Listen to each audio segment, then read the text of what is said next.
There's a certain kind of person who doesn't raise their voice even when the world seems to be falling apart. They don't argue, they don't panic, they don't rush to prove themselves right. They just breathe. And while everyone else is trying to make sense of the chaos, they quietly watch, like someone who's already been through this storm before. You've probably met someone like that, the kind of person who feels like silence itself has wrapped around them. No matter what happens, they remain composed, steady, grounded, untouchable. And if you've ever wondered why some people can stay so calm while others fall apart, the answer is far deeper than you might think.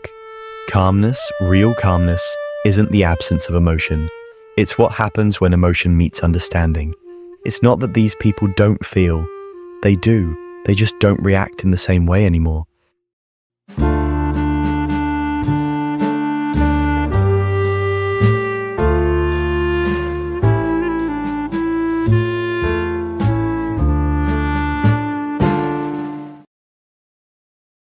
Once you've seen enough, once you've hurt enough, once you've realized that panic doesn't solve anything, you stop fighting storms that can't be controlled.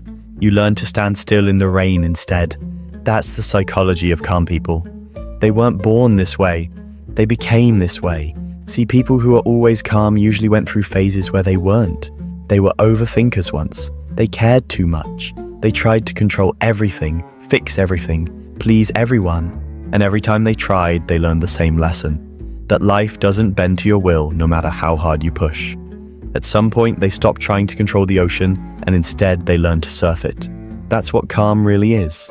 Not indifference, but emotional wisdom.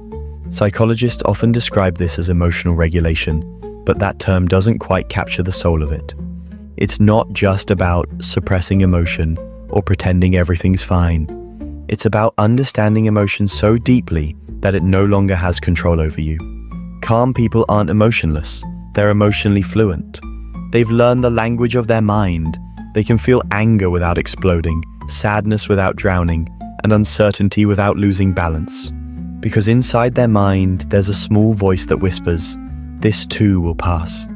And that voice isn't blind optimism, it's memory.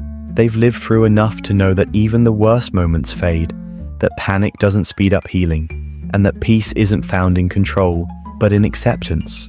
Most people misunderstand calm people. They think calm means cold, but in truth it often means compassionate. Calm people are the ones who hold space for others when everyone else is panicking. They're the ones who can say, "It's okay," and mean it, not because they don't care, but because they know chaos isn't permanent. There's a kind of quiet strength in that. It's the strength of restraint, of knowing that not every battle deserves your energy. Not every insult deserves a reply, and not every storm deserves fear. It's the strength of choosing peace, even when your instincts want to fight. But let's go deeper. Why do some people reach this state while others constantly find themselves overwhelmed? The answer lies in a part of the brain called the amygdala, the center of fear and emotional response. In people who've practiced mindfulness or been through emotionally intense experiences, the amygdala becomes more balanced. It still signals danger, but it no longer hijacks their entire system. Their prefrontal cortex, the rational thinking part of the brain, learns to step in before the emotion takes over. In other words, calm people have trained their minds to pause between feeling and reacting. That pause is their superpower. It's why, in an argument, they can hear something hurtful and not immediately strike back. It's why they can sit in uncertainty without needing to fill the silence.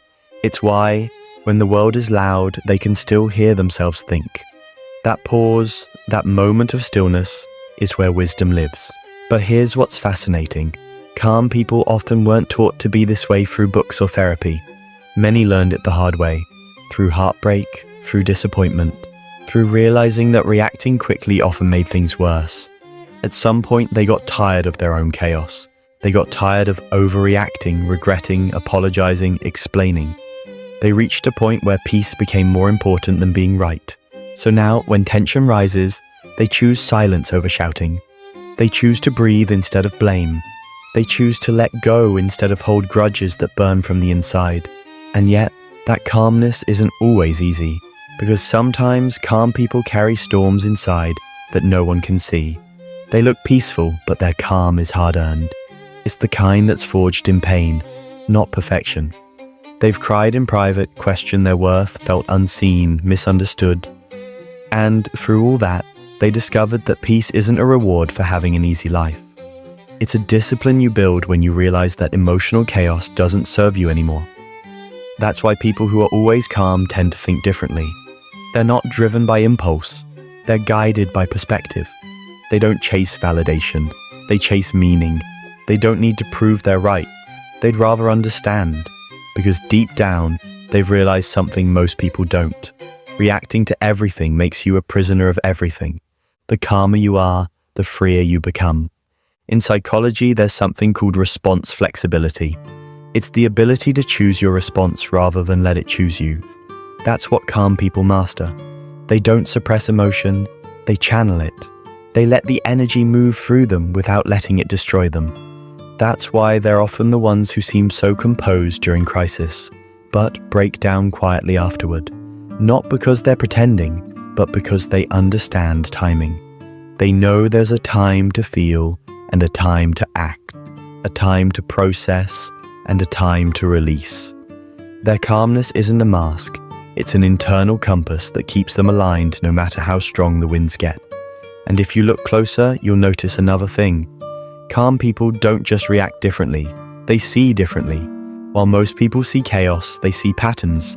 While most see problems, they see lessons. While most see endings, they see beginnings disguised as change. They've trained their perception to zoom out, to look at the bigger picture instead of getting lost in the moment. That's what gives them balance. That's why they can lose something and still say, maybe this was meant to happen. It's not denial, it's perspective born from experience. The calm person you see sitting quietly in the corner, they've probably lived through things that once broke them. They just learn not to live inside that break anymore. They've realized that when you stop trying to control the uncontrollable, you create space, and that space is where peace begins. Think about that the next time you see someone who never seems rattled.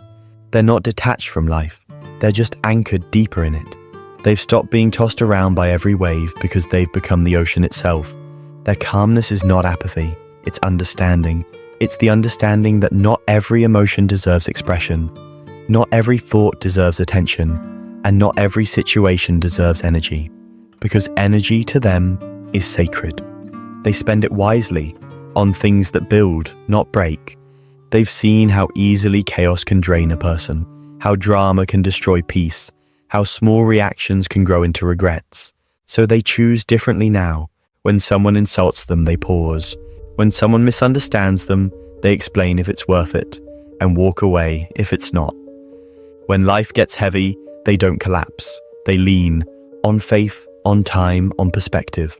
And that's what makes calm people magnetic. It's not that they have all the answers, it's that they don't need to anymore. They've made peace with uncertainty. And in a world obsessed with control, that peace is power. Because while most people are fighting battles in their minds, replaying, overthinking, regretting, calm people know that silence can say more than words ever could. That not every emotion deserves a witness. And that sometimes, the greatest strength is simply not reacting. But there's another layer to this psychology. Something few people talk about. Calmness can also be a kind of self-protection. A defense mechanism, yes, but a gentle one. For many, calmness isn't something they chose. It's something they had to build to survive. They learned early that reacting loudly didn't change outcomes, that staying composed was safer, that keeping your emotions guarded kept you from being misunderstood or hurt. So calmness became their armor. Their quiet became their shield. But here's the beauty. Even if it began as protection, it evolved into power. Because over time, that restraint turned into awareness, that emotional distance turned into depth, and that quiet strength became the foundation of their peace. That's why calm people are often the most self-aware. They understand their triggers. They recognize their patterns. They don't need constant noise to feel alive. They find comfort in stillness, because stillness isn't emptiness, it's clarity. It's the sound of someone who's finally stopped running from themselves. The calm ones, they often make the world feel a little slower, a little safer, just by being in it. They don't walk into a room and demand attention. They don't raise their energy to match the noise. Instead, they lower the noise by being themselves. You can almost feel it. That quiet confidence that doesn't need to be proven. There's something magnetic about people who stay calm in a world addicted to reaction. It's not because they're emotionless, it's because their emotions have matured. And maturity isn't about age, it's about understanding what truly deserves your peace. Calm people often know that arguing rarely changes anyone's mind, that rushing rarely speeds anything up, that worrying rarely prevents anything from happening. So they let go of what doesn't serve them, not because they don't care, but because they finally learn the cost of caring about everything.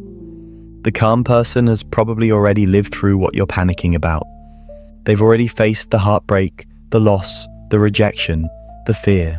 They've seen that life continues even after the moments that once felt unbearable, and that realization becomes their peace.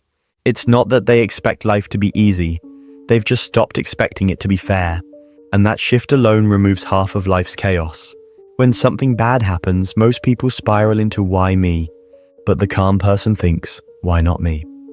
Not out of defeat, but out of understanding that life happens to everyone, and resisting that truth only multiplies the suffering. They've discovered a truth hidden deep in human psychology, that pain without resistance is just sensation, but pain with resistance becomes suffering. So they stopped resisting what is.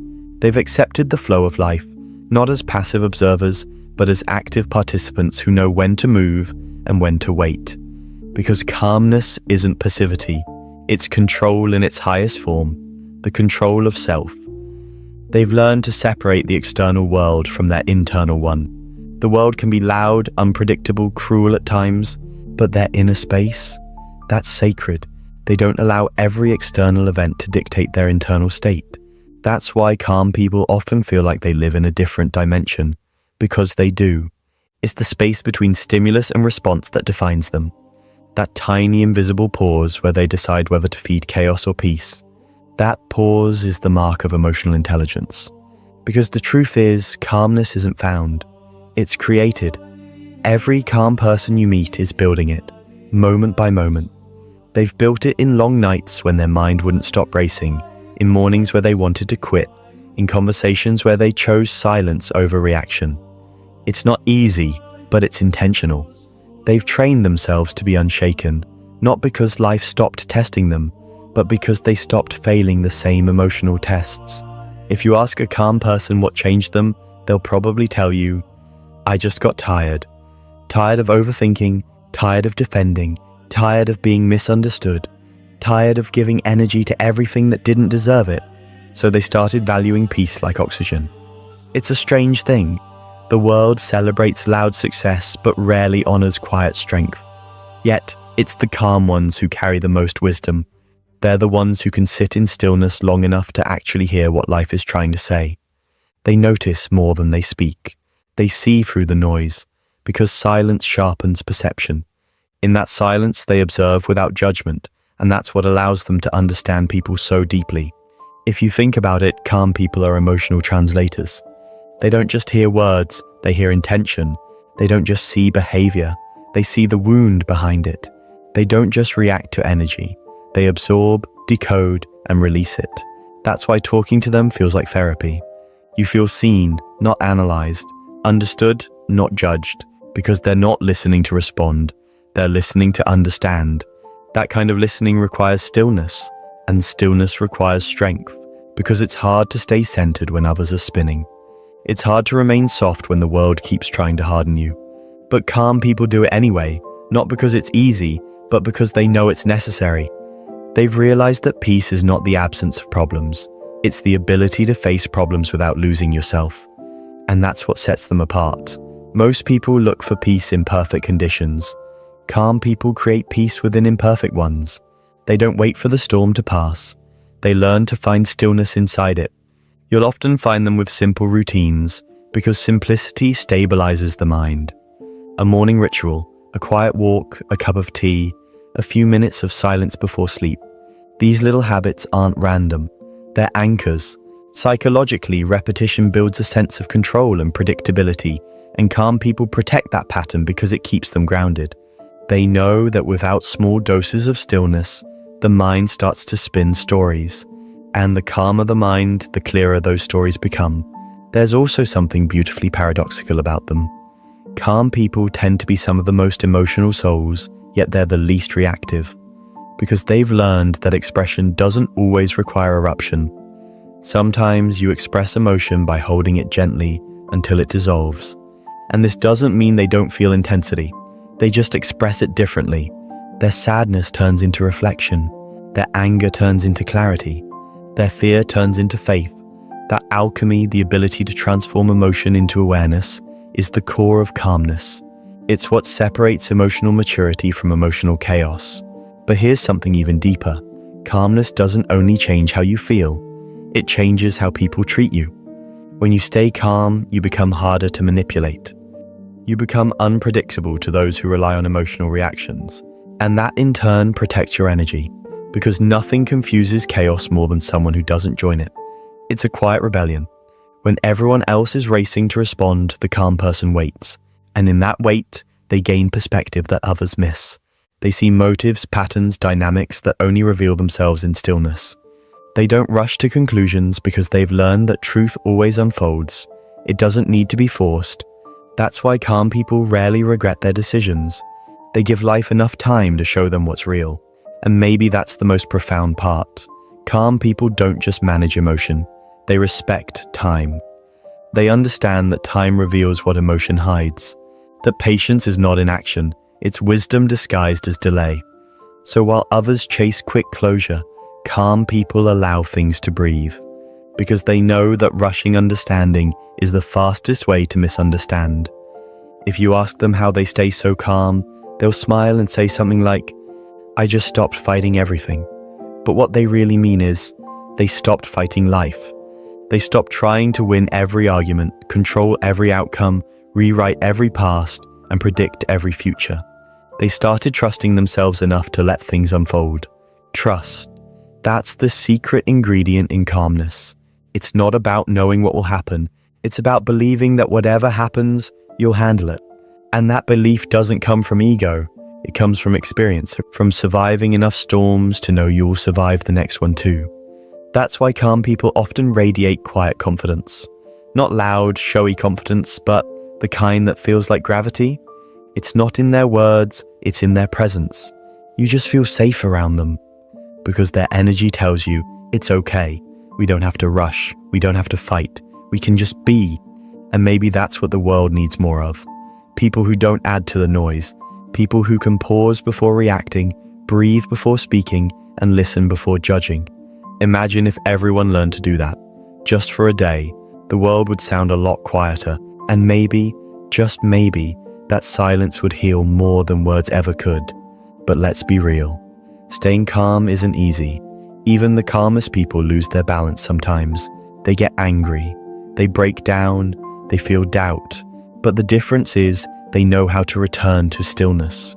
They don't stay lost in emotion. They observe it, understand it, and let it pass. That's the cycle. Awareness, acceptance, release. Because true calm isn't about never being shaken. It's about always finding your way back. The calm ones know that emotions are waves, not walls. You can't stop them from coming, but you can choose how to surf them. So they ride the rise and fall of life with grace, never letting one wave define the entire ocean. They've learned that happiness and pain are temporary visitors, both welcome, both fleeting. And in that acceptance, they find peace that doesn't depend on what happens next. That's why calm people often feel timeless, as if they've stepped outside the race everyone else is running. Because in a way, they have. They're not chasing peace anymore. They've become it. And maybe you felt that pull too. That quiet voice inside that says, "I just want peace." Maybe you've reached the point where chaos no longer excites you, where silence feels like safety, and where you'd rather understand than argue. That's not weakness, that's growth. Because calmness isn't something you're born with, it's something you grow into. And once you do, the world changes color. You stop needing noise to feel alive. You start valuing quiet moments, gentle people, slower days. You begin to measure success not by how much you achieve, but by how peacefully you live. And the best part, the calmer you become, the more clearly you see. People, patterns, purpose. You start noticing how much of life is noise pretending to be important. And once you see that, it's hard to unsee it. So you begin simplifying. You declutter your thoughts, your space, your relationships. You choose less, and somehow it feels like more.